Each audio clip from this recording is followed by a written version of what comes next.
श्रोते हो नमस्कार. सायबर क्राईम अलर्ट या प्रोग्राममध्ये मी स्वप्ना तुम्हा सगळ्यांचं हार्दिक स्वागत करते. आज जाणून घेऊया आपण सायबर क्राईमशी निगडीत एक घटना. शेअर मार्केटमध्ये पैसे गुंतवणूक करून जास्ती परतावा मिळावा असा आमिष दाखवून 40 लाख रुपयांची फसवणूक केली. एका व्यक्तीला देवळाचा जीर्णोद्धार करायचा होता, परंतु त्यांना पैशाची कमतरता होती. या दरम्यान त्यांची संशयितांशी ओळख झाली. सायबर चोरांनी शेअर मार्केटमध्ये पैसे गुंतवल्यास त्यातून चांगला परतावा मिळू शकतो आणि त्यातून देवळाचं जीर्णोद्धारही होईल असं आमिष दाखवलं. त्या व्यक्तीनं सुद्धा चोरांवर विश्वास ठेवला. नंतर त्या व्यक्तीनं वेळोवेळी रोख स्वरूपात तर कधी ऑनलाईन स्वरूपात पैसे दिले. त्यांनी असं करत 40 लाख रुपये आरोपीला दिले. आरोपीनं प्रत्यक्षात गुंतवलेल्या पैशांचा कोणताही परतावा दिला नाही, उलट फसवणूकच केली. तेव्हा आपण अजून जाणकार होऊया, सतर्क होऊया आणि ऐकूया आजचा आपला सायबर क्राईम अलर्ट हा प्रोग्राम. आज आपण अँक हब टेक्नॉलॉजी सर्व्हिसेस या IT कंपनीचे फाउंडर आणि सायबर सिक्युरिटी एक्सपर्ट अंकित क्षीरसागर यांच्याशी सारिका पाठक यांनी केलेली बातचीत ऐकूया. श्रोते हो नमस्कार. सायबर क्राईम अलर्टच्या आजच्या भागात मी सारिका तुम्हा सगळ्यांचं सहर्ष स्वागत करते. श्रोते हो, आज आपण आपल्या आकाशवाणीच्या स्टुडिओत आमंत्रित केलाय अँक हब टेक्नॉलॉजी सर्व्हिसेस या IT कंपनीचे फाउंडर अंकित क्षीरसागर यांना. आणि आज ते आपल्याला लेटेस्ट सायबर क्राईम आणि त्यासाठी कसं अवेअर असायला हवं याविषयी मार्गदर्शन करणार आहेत. चला तर अंकित क्षीरसागर यांच्याकडनंच आपण अधिक जाणून घेऊया. अंकित क्षीरसागर, आकाशवाणी के स्टूडियो में आपका बहुत बहुत स्वागत है. जी धन्यवाद. अंकित, हम ये जानना चाहते हैं आपसे कि आजकल किस प्रकार के साइबर क्राइम घट रहे हैं. देखिए, आज ऐसे काफ़ी टाइप के साइबर क्राइम्स हो रहे हैं. जैसे आपने सुना होगा कि कुछ फ़ोटोज़ की मदद से कुछ ऐसे मॉर्फेड फ़ोटोज़ बनाई जा रही है. अभी जैसे हम जान रहे हैं टेक्नोलॉजीज़ की, अगर मैं बात करता हूँ तो आर्टिफिशियल इंटेलिजेंस ये टेक्नोलॉजी से आप अवेयर होंगे. देन डेटा साइंस ये टेक्नोलॉजी से अवेयर होंगे. तो ऐसी काफ़ी सारी टेक्नोलॉजीज़ हमारी आ चुकी है जो हमारे जीवन को आसान तो बना ही रही है, साथ में इसके कारण हमारे जो दैनंदिन जीवन पे बहुत इफेक्ट भी कर रही है. और इन्हीं की मदद से ये क्राइम रेट भी बढ़ रहा है. अगर आर्टिफिशियल इंटेलिजेंस की बात करूँ तो इसके थ्रू सबसे ज़्यादा साइबर क्राइम्स हो रहे हैं. जैसे AI क्या कर रहा है, हमारे कुछ ऐसे भी AI अवेलेबल है जो आपकी फ़ोटोज़ को मॉडिफाई कर रही है.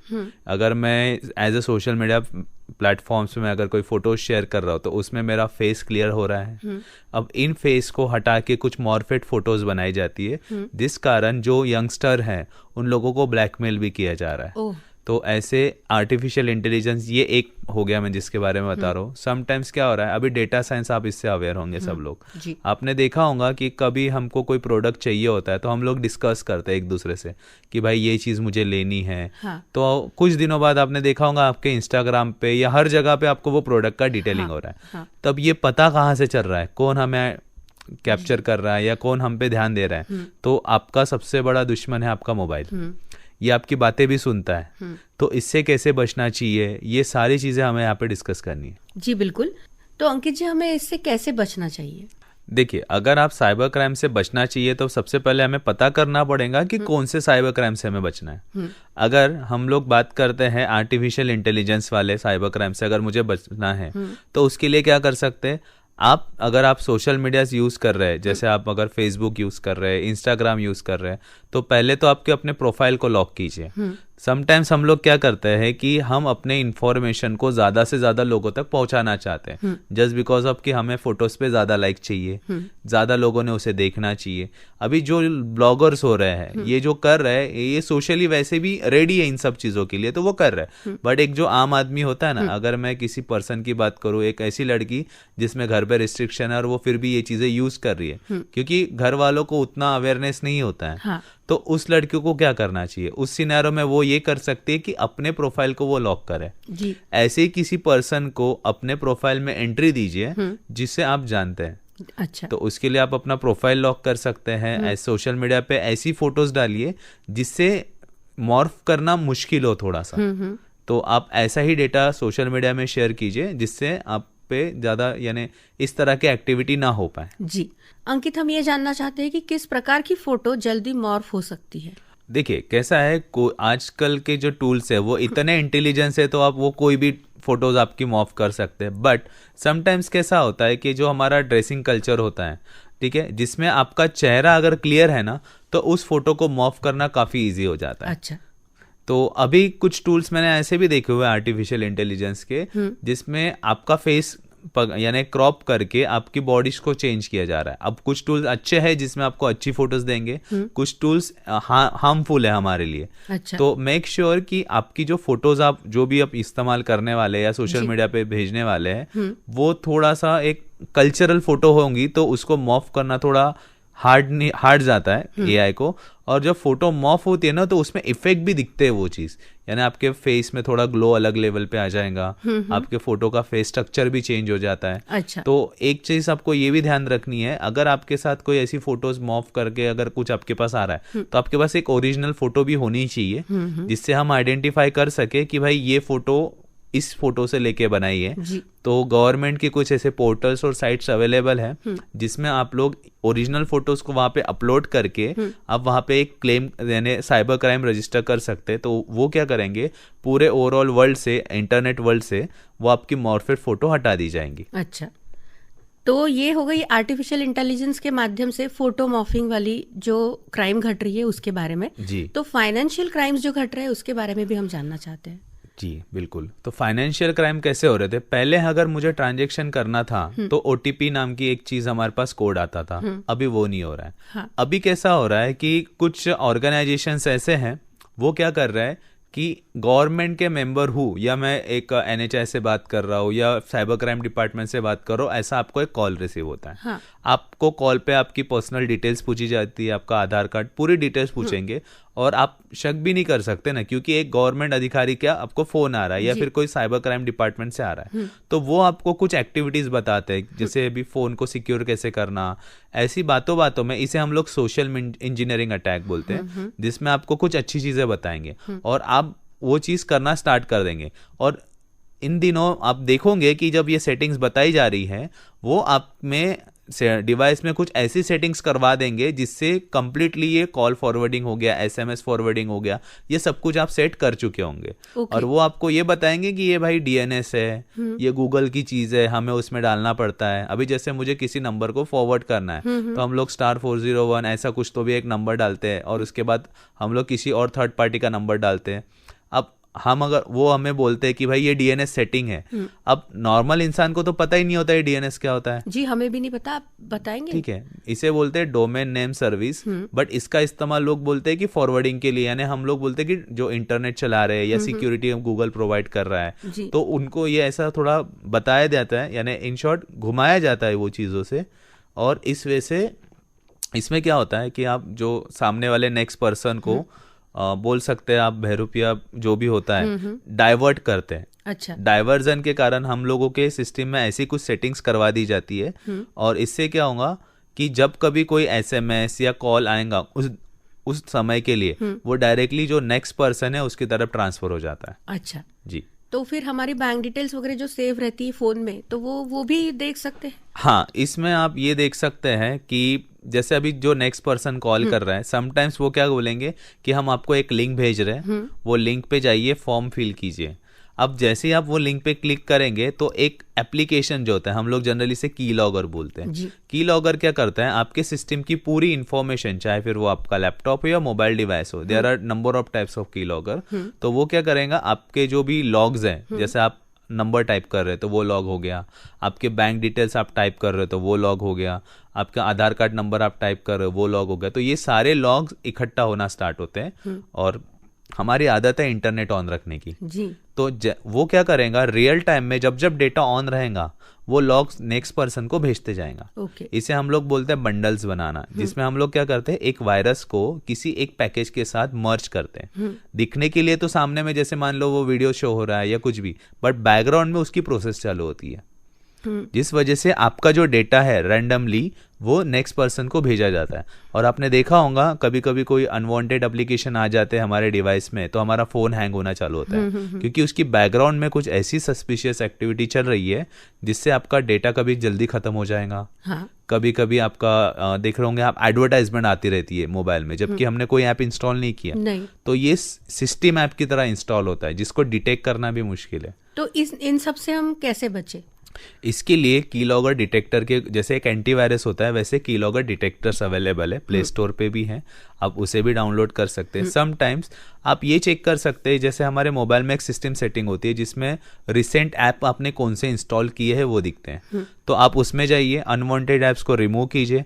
आपको दिख रहा है यार ये ऐप तो मैंने यूज़ ही नहीं किया, तो उसे रिमूव कीजिए।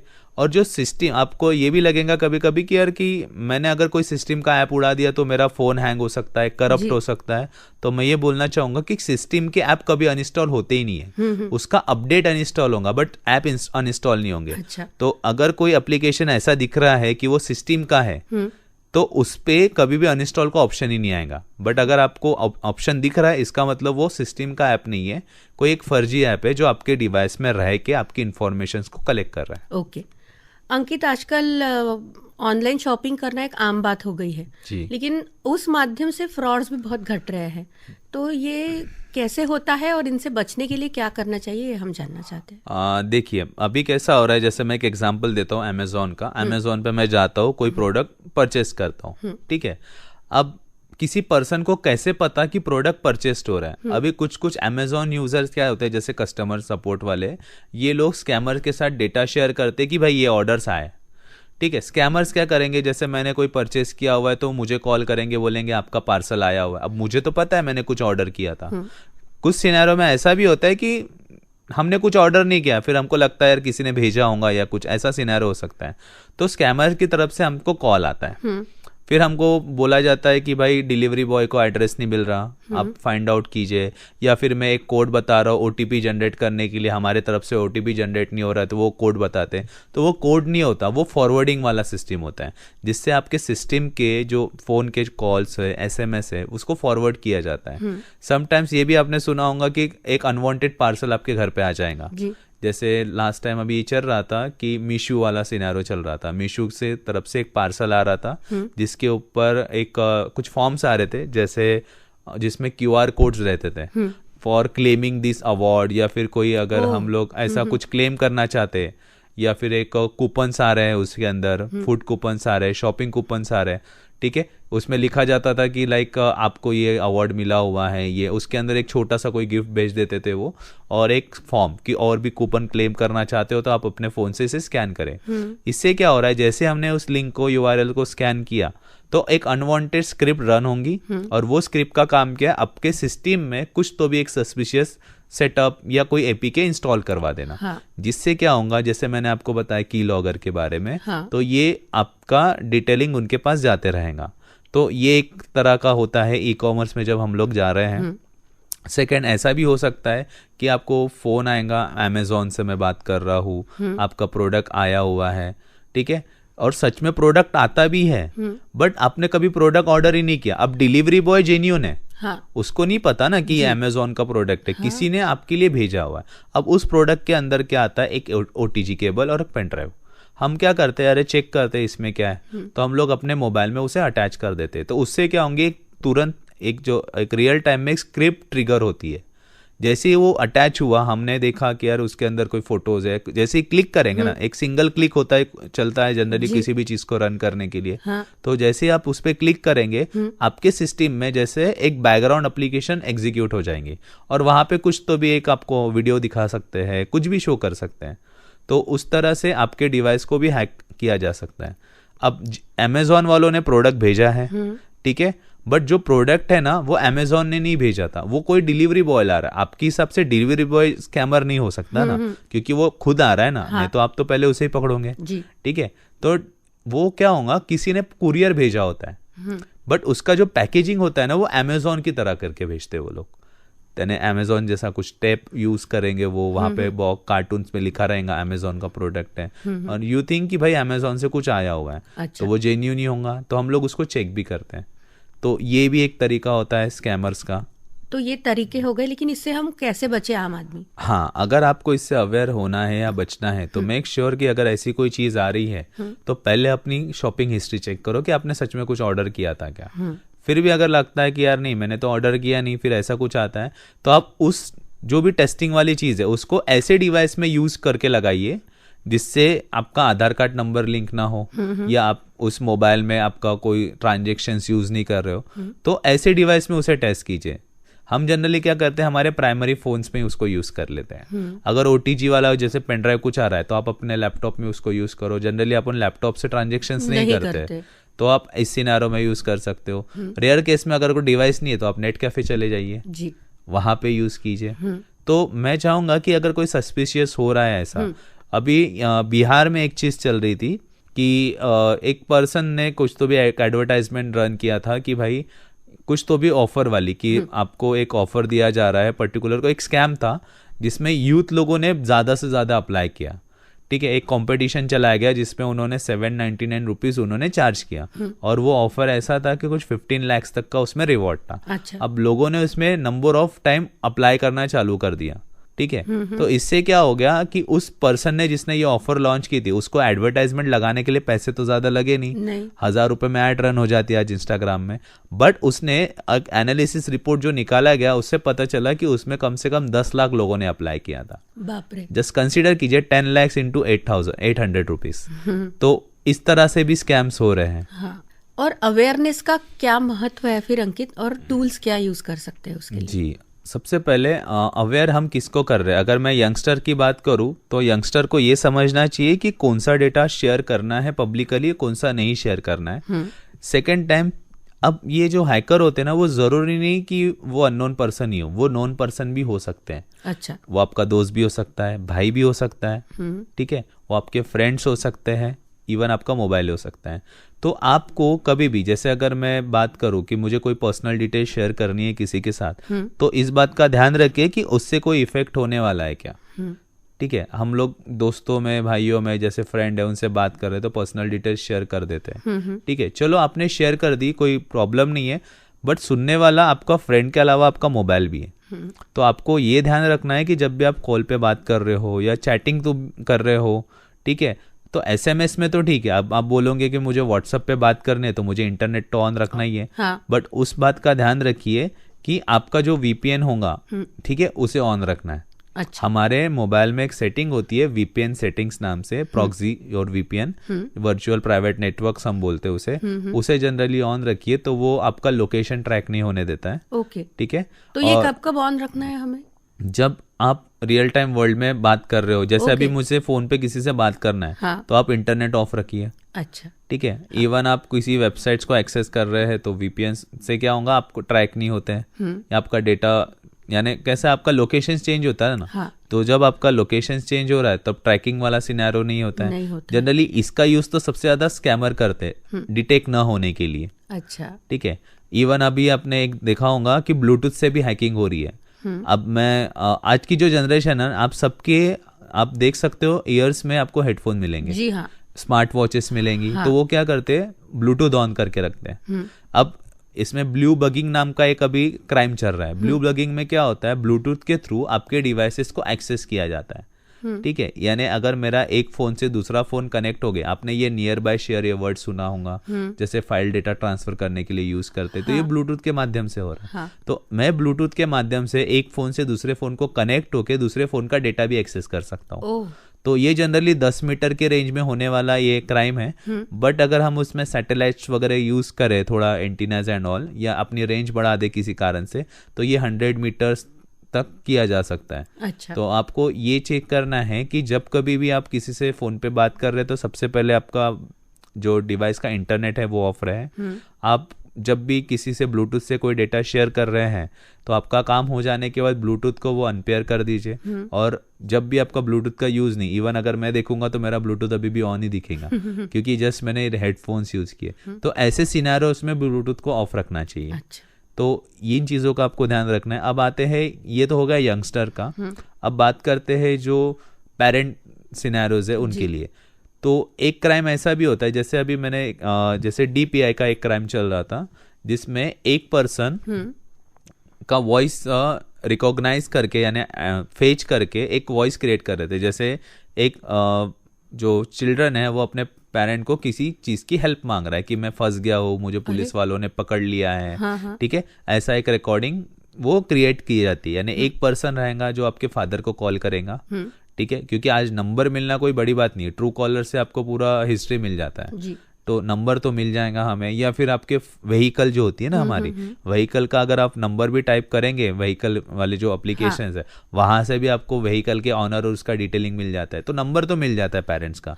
तो पेरेंट को फोन करके बता दिया, यानी फोन करते हैं कि भाई आपका बच्चा पकड़ा गया है, ऐसा ऐसा ये हुआ है, इसको इस पे चार्जेस है या इसने एक्सीडेंट कर दिया है, ठीक है।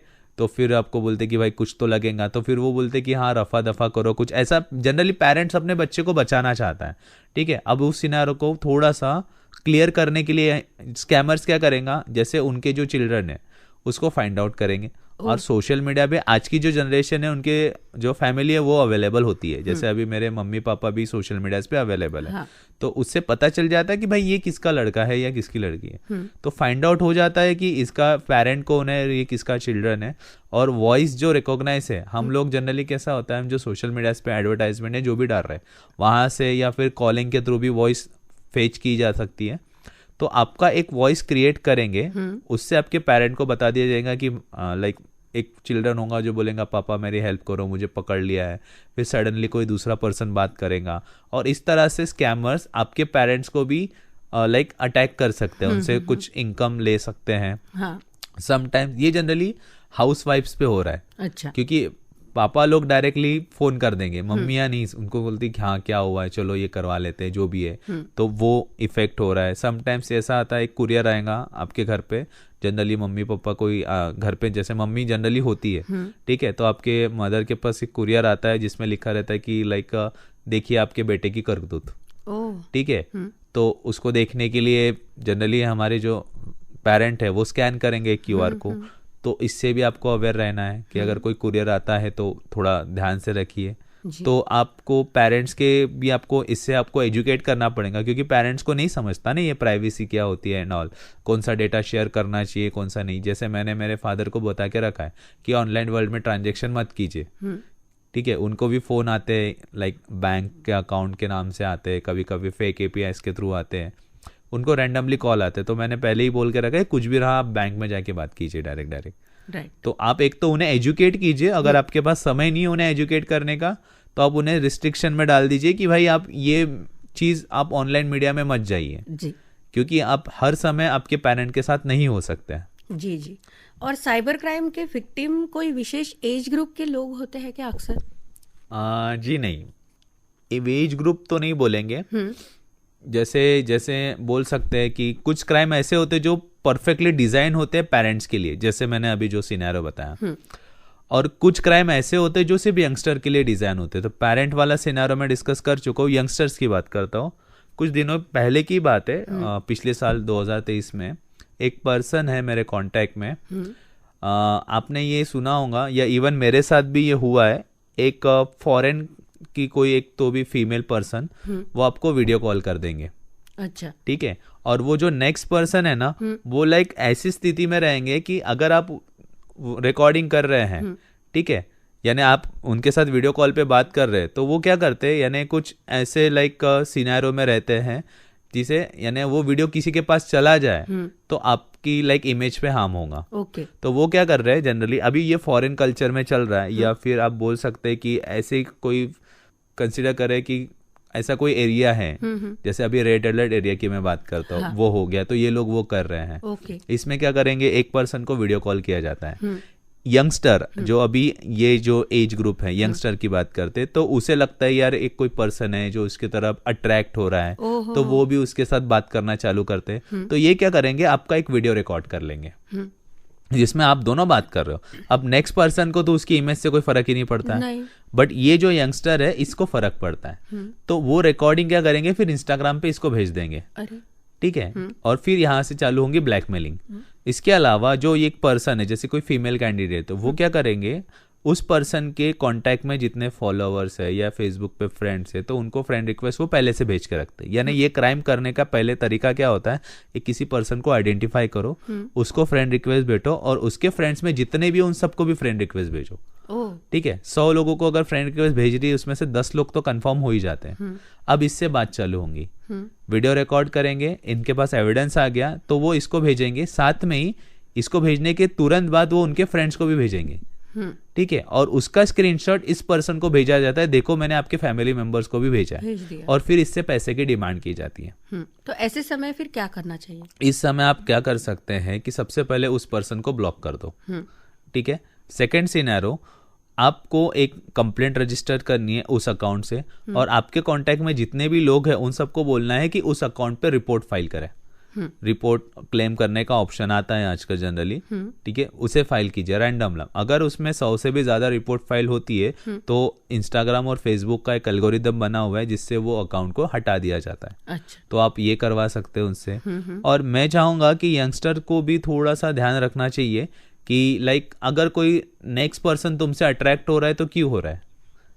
ठीक है, तो इन बातों को भी ध्यान रखते हुए हम लोगों को थोड़ा सा इन पे डिस्कस करना पड़ेगा और भी डिटेल में जी। बट यही है कि आप कभी भी किसी पर्सन से चैट कर रहे हैं जी, तो ध्यान रखिए कि कोई भी 1 या 2 दिन में आपसे वीडियो कॉल करने के लिए राजी नहीं होता है। जी बिल्कुल।